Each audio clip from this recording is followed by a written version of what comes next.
let me move on. And what I want to do is to remind you about a great lady, Margaret Thatcher. And Margaret Thatcher knew, even before she became leader, even before she became cabinet minister, but I remember, and I was there at the time, her making a speech, and it was called the CPC, Conservative Political Centre Lecture, at the Conservative Party Conference. CPC lecture was one of the highlights of party conferences in those days. In fact, pretty well the only outside groups that were at a party conference, compared to what it is today, were the CPC, Bow Group, Monday Club, and that was about it.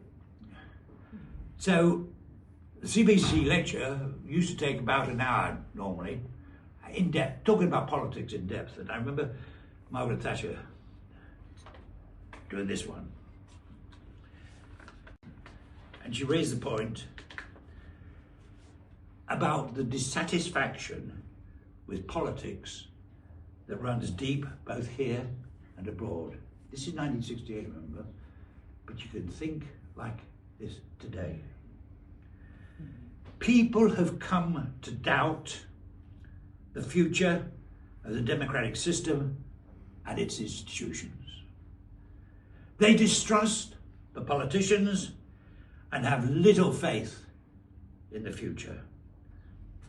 Let us try to assess how and why we have reached this pass. She could be saying that today, couldn't she? The first election in this country, which was fought on the principle of one person, one vote, was in, anybody like to take a guess? Any guesses? When was the first election? First general election in which one person, one vote? 1928.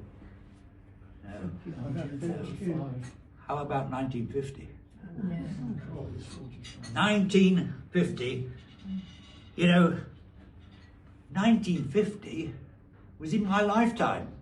Of course, in most of you, it wasn't in yours. You're much too young.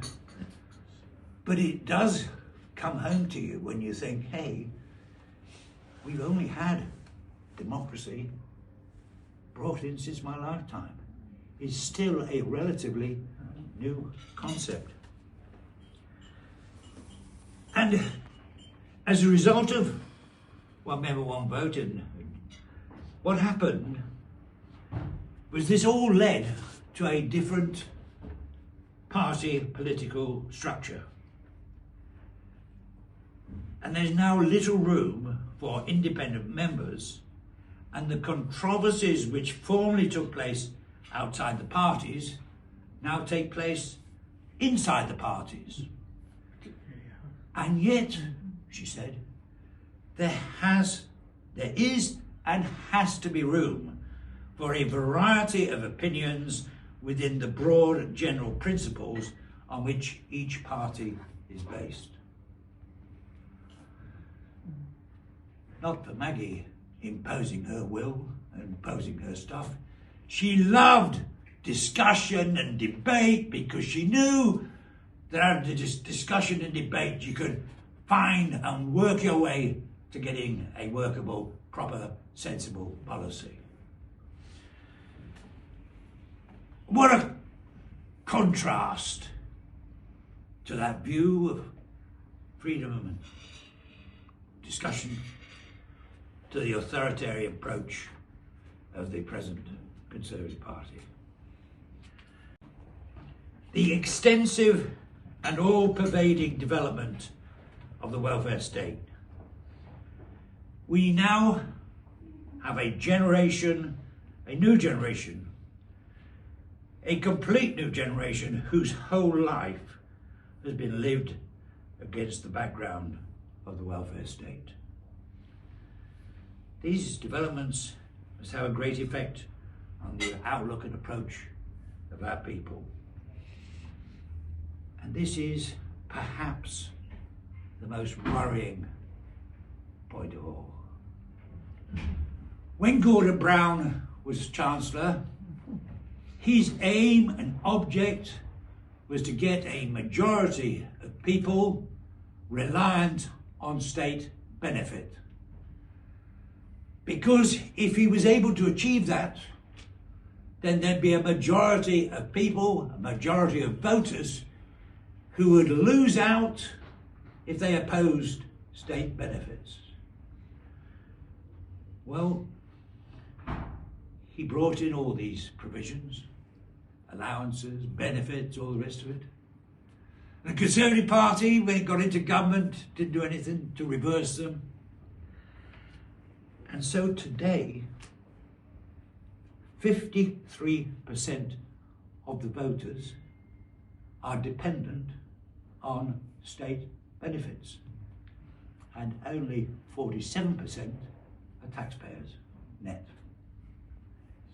That is a frightening, frightening statistic, and a big problem which the Conservative Party is going to have to tackle, or else we will end, as Gordon Brown wanted us to end, in a semi-communist socialist state, with state being all-powerful and exercising all control.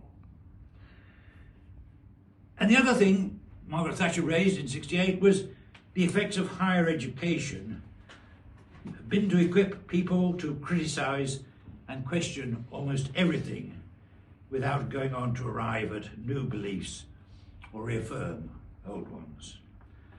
And I hate to say it, but our curriculum, and I just said Michael Gove, I thought, did a good job as Education Secretary, but our curriculum is being manipulated and distorted so that people are no longer proud of Britain's history. They are very much into wokey activity, and it's pretty awful for our children and grandchildren to be growing up in this kind of state. And yet Margaret Thatcher said, we must not try to find one unalterable answer that will take all our problems, for there is no one unalterable answer. We have to search for the answers. But the way to get personal involvement and participation is not for people to take part in more and more government decisions, but to make the government reduce the area of decision over which it presides, and consequently leave the private citizen to participate by making more of his own decisions. What a leader was Margaret Thatcher. And we need to look for such a leader today to take this country out of the problems and the doldrums that it's in.